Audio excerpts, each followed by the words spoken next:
सलाह संचार के ज्योतिष संवाद कार्यक्रम में आप सबका फिर से स्वागत है। दोस्तों, अनिल जैन का प्यार भरा नमस्कार। दोस्तों, आने वाले सप्ताह में महिलाएं खासतौर से बहुत एक महत्वपूर्ण त्योहार मनाने जा रही हैं, जिसको हम करवा चौथ के नाम से जानते हैं। और जैसा हम सभी जानते हैं कि इस दिन महिलाएं पति की लंबी उम्र की कामना करने के लिए निर्जल व्रत रखती हैं। रात को चांद देखने के बाद व्रत खोला जाता है और यह व्रत सूर्योदय से पहले जो मदर इन लॉ है या सास है, अपनी बहू को सरगी देकर व्रत की शुरुआत करती है। वैसे तो विवाहित महिलाओं का त्योहार है, लेकिन आजकल कुछ भारतीय क्षेत्रों में अविवाहित महिलाएं भी अपने भविष्य के पति के लिए उपवास रखने की एक शुरुआत की है उन लोगों ने भी जो है। और अब प्रश्न ये उठता है कि इस त्योहार की शुरुआत कैसे हुई और क्या जरूरत पड़ी इस त्योहार की। तो पहले हम जानते हैं कि हमारे जो समाज है या भारत में जो हिंदू समाज था, उसमें लड़कियों की शादी जो है बहुत छोटी उम्र में कर दी जाती थी। अपने माता पिता से उन्हें बहुत दूर रहना पड़ता था और कोई होता नहीं था, कोई रिश्तेदार है, कोई दोस्त है जिसका कोई अगर समस्या हो तो उसका सहारा ले पाए। तो किसी भी समस्या का हल और अकेलेपन को दूर करने के लिए ससुराल में अच्छे दोस्त हैं या बहन हैं या कोई पड़ोसी हैं, उनको अच्छा एक बनाने के लिए, उनके साथ एक अच्छा रिश्ता बनाने के लिए करवा चौथ का जश्न मनाया जाना शुरू किया। यह त्योहार आनंद और धर्म, दोस्तों और बहनों के बीच में विशेष बंधन को मजबूत करने के लिए उत्सव के रूप में शुरू किया गया था। और जैसे मैंने कहा कि पर्पस वही था जिससे कि छोटी उम्र की लड़कियां शादी होने के बाद अकेलापन महसूस ना करें। इस दिन हम जानते हैं कि महिलाएं भगवान शिव और उनके परिवार की पूजा करती हैं। इस दिन मंगल सूत्र का विशेष महत्व है, जो कि वैवाहिक जीवन का सबसे बड़ा प्रतीक भी माना जाता है।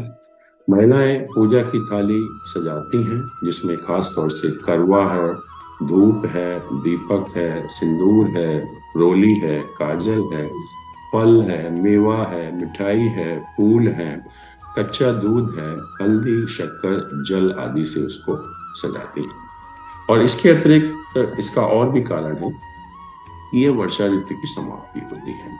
और हम जानते हैं कि वर्षा ऋतु में पृथ्वी पर बहुत सारी बीमारियां होती हैं। जैसे हम जानते हैं बहुत सारे वायरसेस हैं, बैक्टीरिया हैं और आजकल डेंगू है और क्या क्या प्रॉब्लम नहीं है वो हम सभी जानते हैं।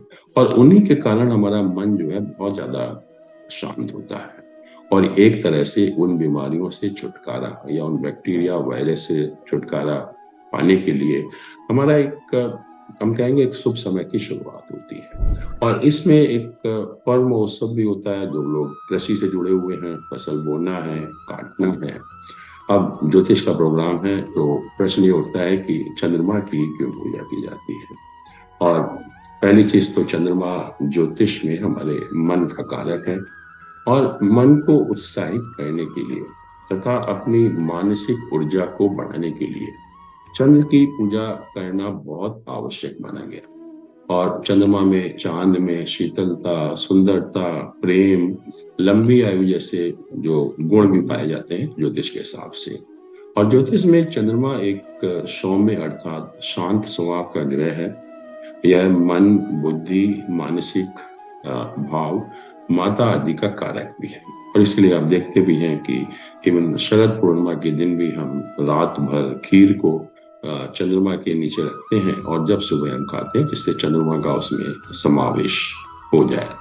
तो इसलिए यह त्योहार भावनात्मक रूप से पति और पत्नी के बीच में लगाव, प्रेम, विश्वास जागृत करता है। और यह पर्व कार्तिक माह कृष्ण पक्ष की चतुर्थी को मनाया जाता है। और इस वर्ष जो चतुर्थी तिथि है 31 अक्टूबर को रात 9:30 पर शुरू होकर 1 नवंबर को रात 9:20 पर समाप्त होगी। इसीलिए यह त्योहार जो है 1 नवंबर को मनाया जाएगा, क्योंकि सूर्योदय के समय ये तिथि 1 नवंबर को ही है। और संध्या पूजा का शुभ मुहूर्त अगर हम देखें तो 1 नवंबर शाम 5:36 से शाम 6:54 तक है और चंद्रोदय का समय करीब शाम को 8:15 पर है। और ज्योतिष की दृष्टि से खास बात क्या है इस त्योहार में? इस त्योहार में 1 नवंबर को चंद्रमा शाम को 4:12 तक उच्च राशि में रहेगा। बहुत बड़ी बात है क्योंकि मैंने कहा कि चंद्रमा हमारे मन का कारक है। इसलिए भगवान शिव की पूजा करना, चंद्रमा की पूजा करना हमारी मानसिक ऊर्जा को बहुत हमारा उसमें सुधार करेगा। हमारे मन में डेफिनेटली एक शीतलता आएगी और हमारा मन जो है बहुत ज्यादा उत्साहित होगा। और नक्षत्र भी मृगशिरा है, बहुत अच्छा नक्षत्र है। शनि अपनी मूल त्रिकोण राशि में है, तो मैं यही कहूंगा कि इससे अच्छा दिन खासतौर से अगर हम महिलाओं, क्या मैं कहूँगा पुरुषों को भी जो है चंद्रमा की पूजा करनी चाहिए।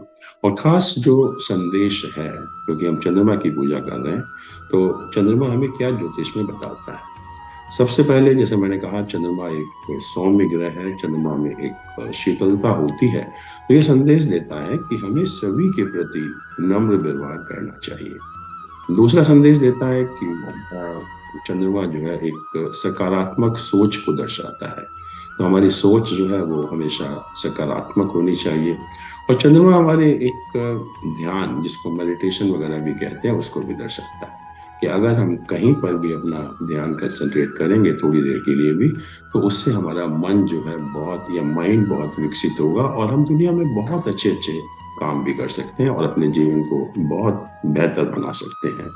तो दोस्तों, ये है हमारे करवा चौथ की उपयोगिता, उसका कारण। और इसी के साथ हम आज का प्रोग्राम समाप्त करते हैं। अगले हफ्ते आपसे फिर मिलेंगे। अच्छा।